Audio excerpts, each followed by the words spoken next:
Good afternoon, everybody, and welcome back to Hybrid Now. Before we get started on the video, I've got 4 buttons I want to check out and see what they actually do. I know what one of them does, and I know what the other ones say.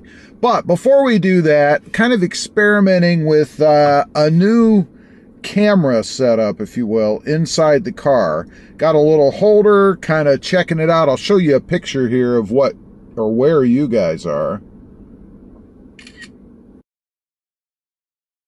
There you go. That's where you guys are. And I've got you on that little holder, and I can kind of pick up the camera and move it around. The problem is it just kind of sits. It's not really anchored down anywhere. So I'm a little curious to see if it will stay where I put it and what the best angle is. Now, sitting right here, you're actually beside the air vent. I have it closed, but I'm curious to see, this is a test, if you guys can hear any of the wind noise, even though the vent is closed, and if that really affects the audio. So that's one spot there. And then, like I had you starting off right here, just kind of sitting on the dash on that little holder, and I see in my monitor here that it kind of gets washed out a little bit by the light. And if I do that, then I go really dark. So I'd have to keep the rooftop open. Now, it is a cloudy day outside, so, you know, maybe that is going to affect what the lighting will be in here a little bit anyway. But just a couple of different places to sit the camera. There's one more I want to try real quick. It's in front of the vent. Right in front of me, so let's sit you there. Again, I just pick you up and move you around. And that's this area. So it gives you kind of a side view, I guess, but I kind of drive like this. So if I'm driving like this, well, you're going to be staring at my arm, right?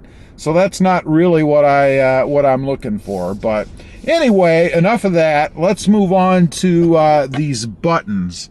They're located right in front of me here. We have 2 over here, you guys can see. One says P with the steering wheel. Now that I just did a video on recently. That is the self-parking function. You push that, run through it. I'll link the video down below. You can check that out. I'm not going to run through that now. But beside it, we have view. And I'm guessing that's going to give me a display on the monitor system or the radio. So let's go ahead, push that button, and see what actually happens. And it does. It gives me a view around the car. You can see right now on the screen, we're kind of looking around the car. Hopefully it's not too washed out by the light.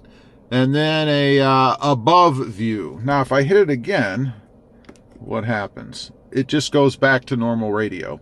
So let's go back to that, and you can see there are some settings here, it looks like. A rear view mirror, let's touch that.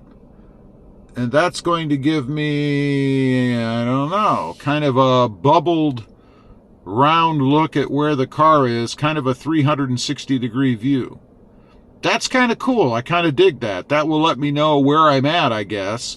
Looks like a play button, so I can make it function again by hitting play, and then a pause, so I can stop it and actually see where the car is. Now, there is a settings button down here, and it looks like cornering view, view under the vehicle, some other display things, an advanced park, and if I arrow down, view body color. Oh, well, that's the color I set for the car, so that's all okay. You can change it to whatever you want. Let's see. That's about it. So really not a whole lot of other stuff to see on that screen when you hit the button.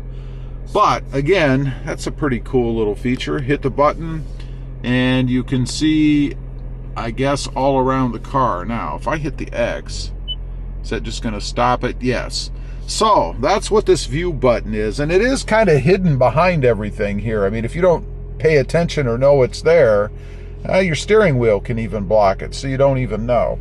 Now, over here on the left, and let me get my camera out of the way. because I think we need to be able to see the screen up here for this. But if you look down here, kind of in between everything, you have what looks to me to be a dimmer switch or a brightening switch for the gauge cluster. So let's go ahead, we'll hit the down arrow, let's see if I'm right. And it does. So that puts it all the way dim. Obviously it doesn't go all the way off, but it is all the way dim. Now I'm going to go ahead and push the up button right there, and it'll make it brighter, obviously. I think we know that, right? And I'll set it where it was. That's full bright, which obviously you can see as compared to just outside there, but it is a cloudy day again.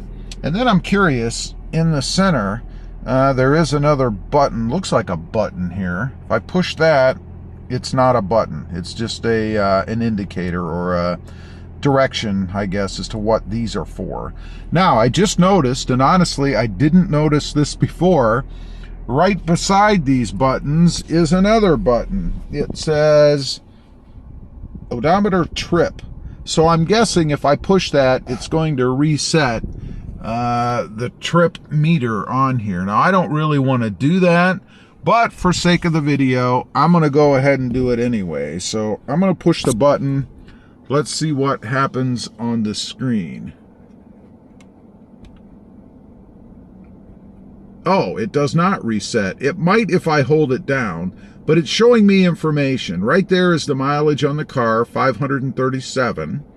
And then it shows me trip A, let's see, trip B, and then back, oh, also maintenance. So apparently I need maintenance in 9,475 miles.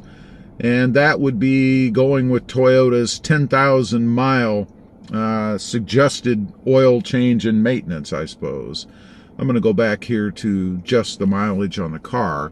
And then it says here, one thing I'm noticing on the dash, kind of related to this, hold OK to reset. That would be resetting, I guess, the average fuel economy that I'm getting in the car. I don't want to do that now either because I kind of want to track that. So we're going to leave that sit just as it is. So anyway, that's just a quick look at those, I guess, 1, 2, 3, 4, 5 kind of hidden buttons that we have right down behind the steering wheel in the new Prius. Pretty cool. Now, real quick, I'm going to go for a quick ride with the camera sitting in the left spot where we did our little test a minute ago. Matter of fact, I'm going to sit you right up there now. And we're going to go for a quick ride. So if you don't want to check out the rest of the video, then this is it. But I want to test it out real quick and see if it actually will sit there, the camera, and what kind of quality we get having the camera sit there. So we're just going to take off and do a quick little ride. I'm not sure about the angle on this. Let's see. Got to check it out on my camera. That's where I'll be as far as the angle goes. So we're gonna run it like that for just a second. Again, I understand if you're not sticking around. I hope you do, and I hope you hit that thumbs up button and smash the subscribe button while you're here too.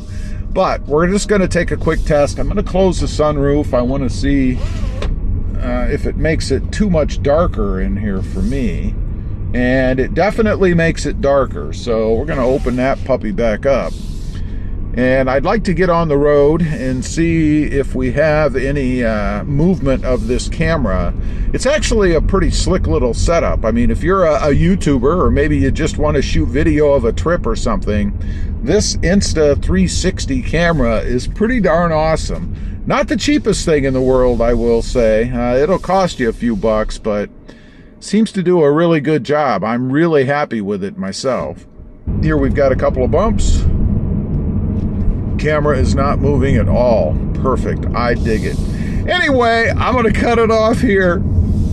I appreciate you guys sticking with me, those of you that did until the end, and do me one favor, or one more favor, and that is leave a comment. Let me know what you think of this location for the camera, what the sound is like, all that good stuff. to give me an idea of the quality of the videos and stuff like that, so that I can put the best thing out that I can for you guys. Thanks for watching. Stay safe out there. Bye. Afternoon, everybody, and welcome back to Hybrid Now. So what are the top reasons, maybe the top 5 reasons, to buy the new 2023 Toyota Prius? You know,